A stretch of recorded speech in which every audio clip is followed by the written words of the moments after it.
Jóvenes, ¿cómo están? Bienvenidos a una nueva clase del aula virtual Mundo School, la clase de Historia del Perú. Bien, nos quedamos hablando acerca de la famosa llamada Ilustración, pero cuando hablamos de Ilustración llegamos a entender que es un periodo de cambios, uso de la razón, donde domina la razón. Ya no es que viene la iglesia y te impone que debes obedecer, debes acatar el rey, las ideas, las normas, no, sino es que la razón te obliga a pensar en esta época y decir, un momento, si el rey fuese bueno, y yo obedecería al rey siempre y cuando haga las cosas buenas para su pueblo. Pero como no hace las cosas buenas para su pueblo, la razón me dicta que yo debo buscar mis derechos, debo reclamar mis derechos. Entonces es así que este periodo, caracterizado por el uso de la razón, grandes pensadores como Voltaire, Montesquieu, Rousseau van a aparecer y van a estas ideas surgir y agrandarse principalmente en Europa, pero el foco principal es la ciudad del eterno amor, París. En París, Francia, donde se va a dar un hecho histórico trascendental que hasta el día de hoy lo empezamos y conocemos y estudiamos, que es la famosa Revolución Francesa. Entonces, ¿y por qué hablamos, profesor, esto es historia universal o historia del Perú? Esto es historia del Perú porque esta revolución, esta etapa de la ilustración de las ideas, de rebelión, de independencia, de igualdad, va a llegar a nuestro país, porque recuerda que nuestro país en esa época estaba dominado por los españoles y los españoles tenían el virreinato del Perú, ellos nos mandaban a un representante del rey, no teníamos autoridad ni para elegir a nuestros propios gobernantes. Surgen esas ideas que vienen desde Europa, nuestro país, a este continente sudamericano y van a darse las corrientes libertadores, la independencia de los virreinatos en América. Entonces, hoy repasamos un poco de lo que es, completamos la ilustración, las ideas, los personajes y un video para que me entiendas de qué fue la gran Revolución Francesa, que fue muy importante en esa época. ¿De acuerdo? Bien, entonces, a continuación, hablando del Perú en el siglo XVIII, los años 1700, en esta época que se va a dar la revolución, que es nuestro tema, vamos a ver, antes de ver el video, ¿de acuerdo? Quiero que entendamos y repasemos que esta parte de acá va a ser muy importante porque van a surgir rebeliones como Túpac Amaru II, Juan Santos Atahualpa, producto ¿de qué? De la ilustración, el cambio de ideas, las nuevas ideas que van a surgir. Ya sabes, si repasamos que la ilustración fue un movimiento ideológico desarrollado, ojo, no solamente en Francia, sino en Inglaterra, en la parte de Europa. Y después se va a trasladar a las colonias americanas para posteriormente plasmarlas en también ideas de liberación o de independencia. Buscaban la libertad, fraternidad, solidaridad, soberanía. Y si eso no se lograba pacíficamente, de una forma tranquila, iniciaban una revolución también ideológica y a través del uso de las armas.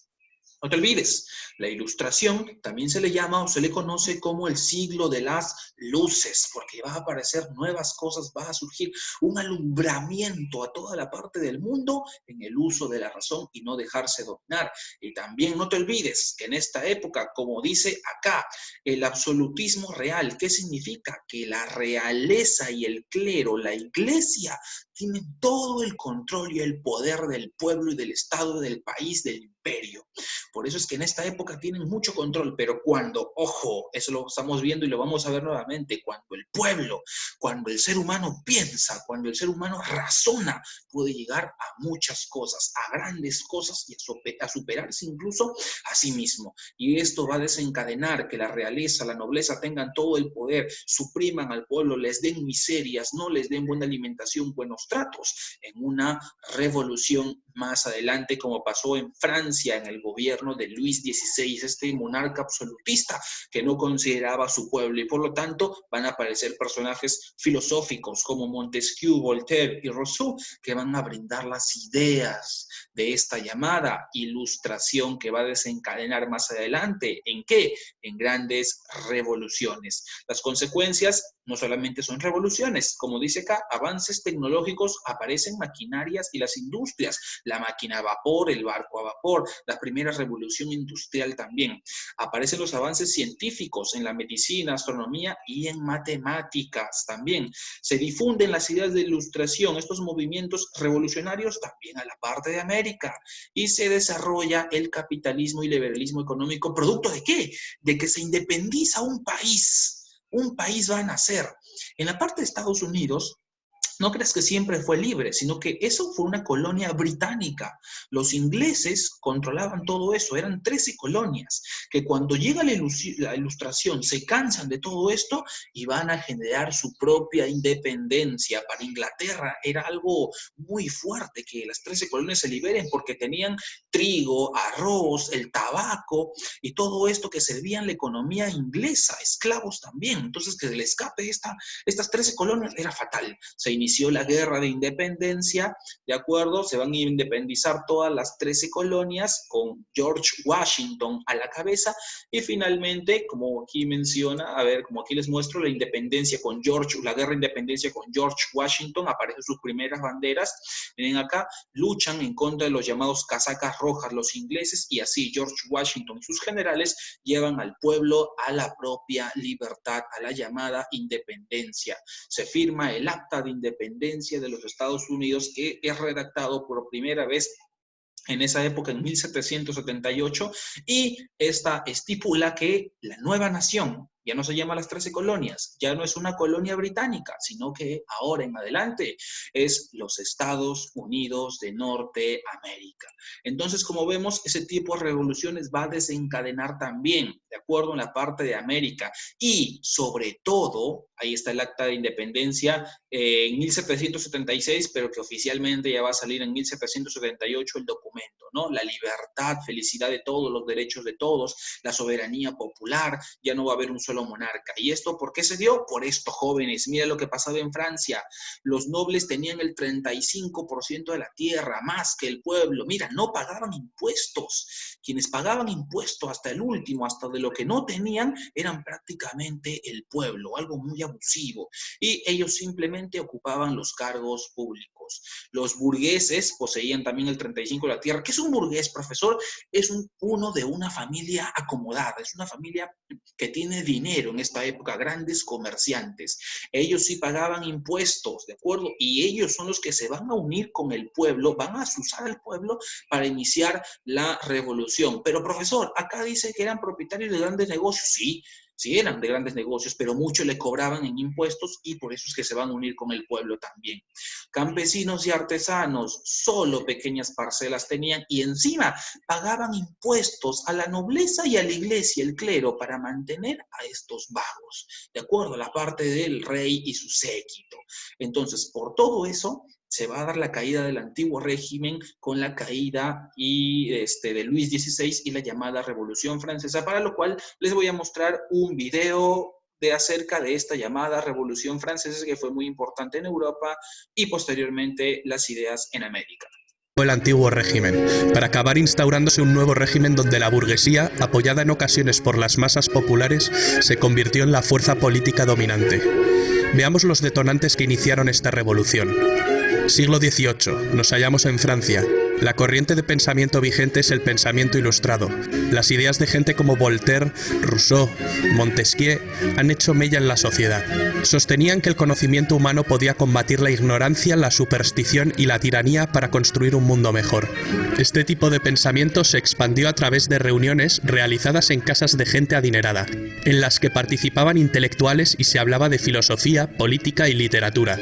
Se leía la enciclopedia, una iniciativa de Diderot y d'Alembert que contó en sus sucesivas publicaciones con numerosos colaboradores que escribieron miles de artículos para dejar plasmado el pensamiento ilustrado. La enciclopedia contribuyó al descrédito del sistema. Una sociedad culta que piensa por sí misma era la mejor manera de asegurar el fin del antiguo régimen. Los principios basados en la razón, la igualdad y la libertad estaban presentes en la mentalidad de los franceses. No solo de los franceses, las ideas ilustradas se habían extendido por Europa y sus colonias. Al otro lado del océano, la Ilustración había servido de impulso para que un 4 de julio de 1776 las 13 colonias norteamericanas consiguieran su independencia. Francia se hallaba bajo el dominio de una monarquía absolutista. Reinaba por entonces Luis XVI, que estaba casado con María Antonieta. El poder del rey y de la nobleza eran la base de este régimen. El Estado se encontraba en una situación económica bastante precaria. Los gastos militares y las malas cosechas crearon una gravísima situación social. El pueblo pasaba hambre, mientras el lujo y el despilfarro del rey y la nobleza continuaban como si nada, endeudando más las arcas del Estado. La mentalidad ilustrada más el descontento social provocaron el caldo de cultivo perfecto para que estallara la revolución. Pero antes vamos a ver cómo estaba dividida la sociedad francesa. La sociedad estaba compuesta por 3 sectores sociales llamados estados. El primer estado era la Iglesia. No pagaba impuestos. Recibía de los campesinos el diezmo, es decir, la 10ª parte del producto de sus cosechas. Solo la Iglesia podía legalizar casamientos, nacimientos y defunciones, y la educación estaba en sus manos. El segundo estado lo componía la nobleza, dueños de las tierras. La nobleza tampoco pagaba impuestos. Los campesinos les pagaban un tributo y solo podían venderles sus cosechas a ellos. Era una casta encerrada en sí misma. El primer estado y el segundo estado, es decir, el clero y la nobleza, sumaban un 3% de la población. El tercer estado comprendía el 97% de la población restante, y su composición era muy variada. Por un lado estaba la burguesía, formada por los ricos comerciantes y banqueros, los profesionales liberales, médicos, abogados, también por artesanos y pequeños comerciantes. Por otra parte existían campesinos libres, pequeños propietarios, arrendatarios y jornaleros. El tercer estado carecía de poder y decisión política, pero pagaba todos los impuestos, hacía los peores trabajos y no tenía ningún derecho. La burguesía necesitaba tener acceso al poder y manejar un estado centralizado que protegiera e impulsara sus actividades económicas, tal como venía ocurriendo en Inglaterra. Pero volvamos a París. Cuando la precariedad provocó revueltas, la gente fue a quejarse a Versalles del hambre que pasaba. Entonces corrió el rumor de que la reina, muy altanera, pronunció la frase: «Pues que coman pasteles». Algo así trascendió y resultó bastante provocador. Para levantar el grave déficit presupuestario, el rey tuvo que declarar al Estado en bancarrota y convocar en 1788 los Estados Generales, un parlamento medieval que se había convocado por última vez 174 años antes. Una asamblea donde los diputados de la nobleza, del clero y del pueblo se reúnen. Estuvieron presentes unos 1.200 diputados. La mitad representaba a los 2 primeros estados y la otra mitad representaba al tercer estado, que había conseguido duplicar su representación. La sesión inaugural fue presidida por el rey Luis XVI. La nobleza y el clero reclamaban el voto por estamento, que les aseguraba la mayoría sin necesidad de lograr un consenso. El tercer estado pedía el voto por cabeza, que permitía más igualdad en la votación. Ante la negativa de los 2 primeros estados y el consecuente bloqueo de toda votación, el tercer estado invitó a que diputados sueltos de la nobleza y del clero se unieran a ellos. 2 nobles y 149 miembros del clero lo hicieron. Ante este acto revolucionario, el rey Luis XVI mandó cerrar la sala y prohibió su entrada a los representantes del tercer estado. Los diputados del tercer estado entonces deciden constituirse en una nueva asamblea y ser los verdaderos representantes del pueblo de Francia. Encontraron otro lugar de reunión, la sala del juego de pelota de Versalles. Esta asamblea tomó el nombre de Asamblea Nacional, prometiendo permanecer unidos hasta dar una constitución a Francia. El rey intentó la disolución de la asamblea. El diputado Mirabeau entonces pronunció la célebre frase: «Estamos aquí por la voluntad del pueblo y solo saldremos por la fuerza de las bayonetas».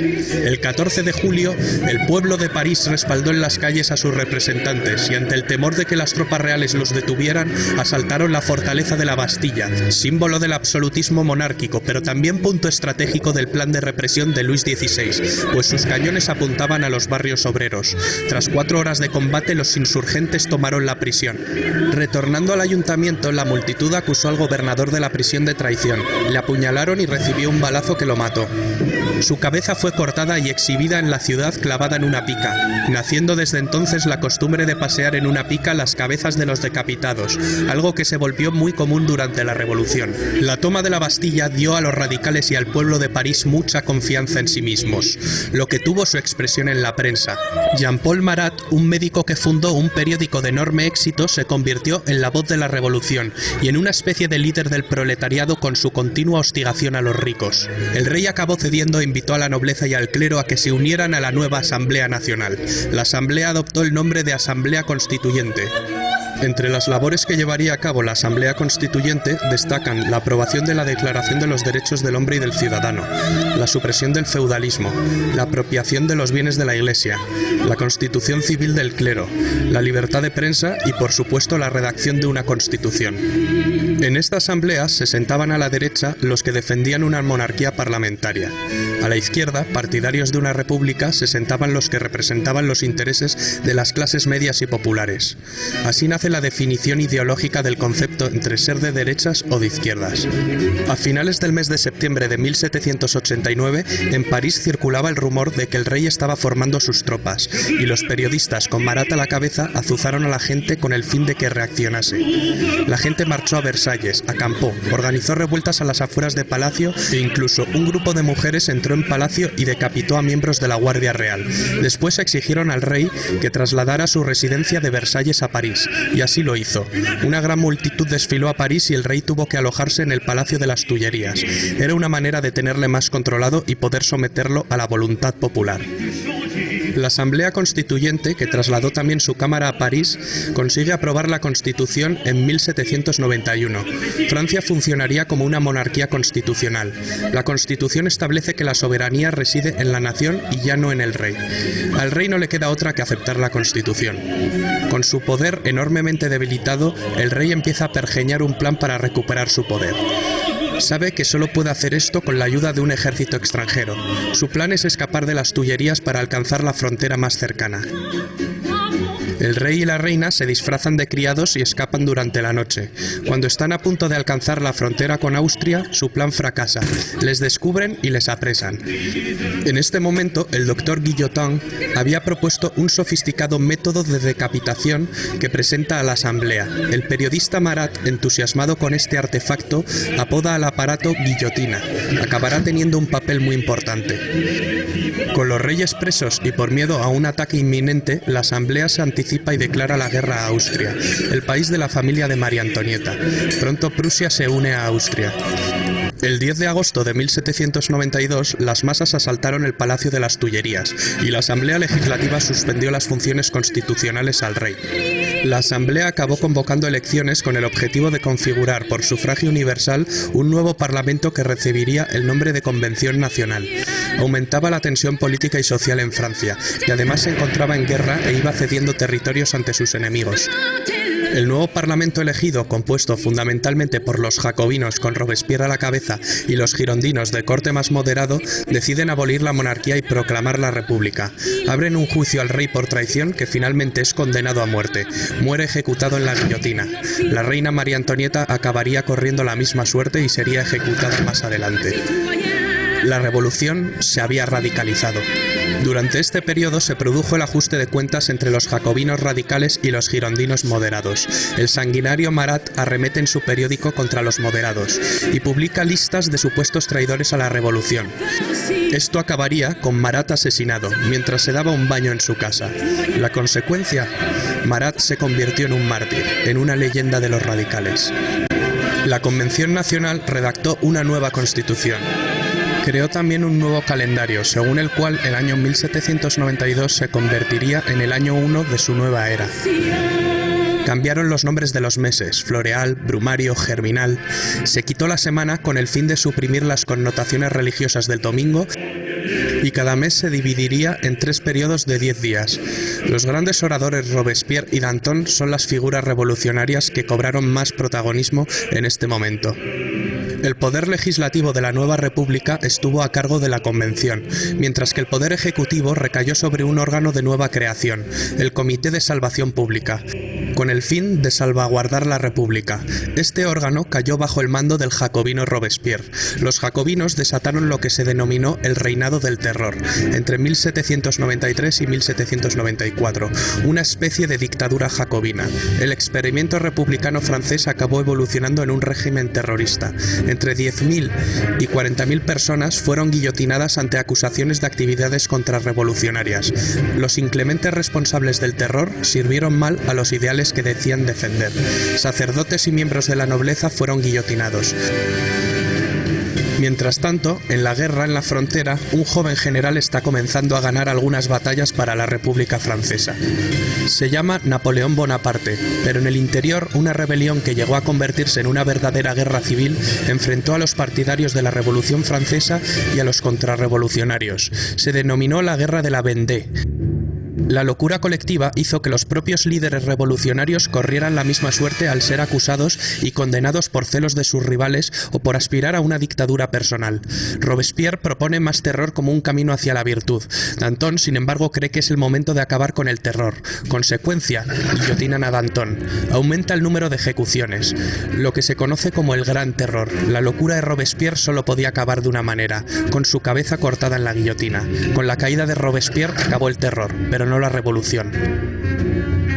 Finalmente, en un intento de moderación, en 1795 se promulgó la nueva Constitución del año 3, que había elaborado y aprobado la Convención durante los meses anteriores. Se trataba de una constitución muy diferente a la de 1793 y en esencia volvía a los principios de la Constitución monárquica de 1791. Las dos novedades principales que presentaba era que el poder legislativo estaba compuesto por 2 cámaras, siguiendo el modelo británico, y que el ejecutivo estaba integrado por 5 personas, que formarían el directorio, el nombre con el que acabaría conociéndose al nuevo régimen republicano. El directorio es una fase entre 1795 y 1799 de carácter más moderado. Este periodo está caracterizado por la disensión entre los directores y una grave crisis económica. Napoleón Bonaparte, retornado de su campaña en Egipto, encontró la motivación para dar en 1799 un golpe de Estado, el del 18 de Brumario. Se hizo proclamar primer cónsul de la República. Comienza la fase política del consulado. En esta etapa consiguió restablecer el orden interno con gran apoyo del pueblo francés. La economía volvería a crecer. En 1804 vuelve a dar otro golpe de timón mediante un plebiscito y Napoleón se proclama emperador. El 2020 va a pasar a la historia como el año perdido, el año negro, el año donde muchas empresas quebraron, mucha gente... Bien, chicos, bueno, perdón ahí por el comercial, pero bueno, hemos visto hasta la parte final donde Napoleón, posteriormente de toda la revolución, se va a convertir en el siguiente emperador. La parte de la Revolución Francesa, como vemos explicada de esa forma, es muy didáctica con imágenes, ¿no? Para comprender poco a poco lo que llegó a concebir este hecho histórico a nivel mundial. ¿Producto de qué? De la ilustración, de las nuevas ideas, que incluso en Francia acabó con la guillotina, cortándole la cabeza al rey Luis XVI, a María Antonieta, el mismo Robespierre que inició el gobierno del terror, ¿no? Una época sangrienta, pero que fue necesaria para que aparezca la Declaración Universal de los Derechos del Hombre y del Ciudadano. Como vemos entonces, la ilustración es una parte fundamental y principal también en nuestra historia. ¿De acuerdo? Bien.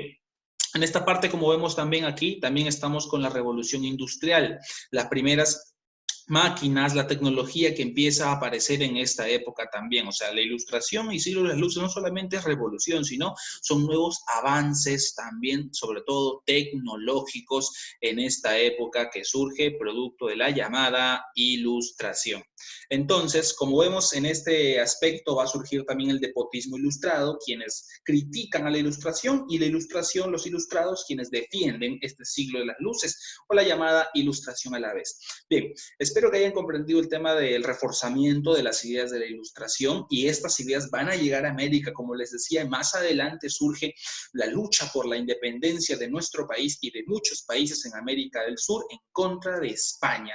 Surgen las corrientes libertadoras en el cual el pueblo se va a identificar y va a luchar a favor de ellas. Bien, y como vemos, la Revolución Francesa, que fue muy interesante y sobre todo importante en la historia de Europa, de Francia, y que esas ideas van a llegar al continente, a nuestro país también. Bien, espero entonces ya que hayan comprendido un poco más de la Revolución Francesa y la Ilustración, y los dejo con una práctica calificada, en la cual sé que ustedes van a aprobar porque son chicos muy inteligentes y muy tromes sobre todo. Bien, entonces la desarrollan, espero su 20 de calificación, y conmigo será hasta la siguiente clase, hasta la siguiente oportunidad. Cuídense.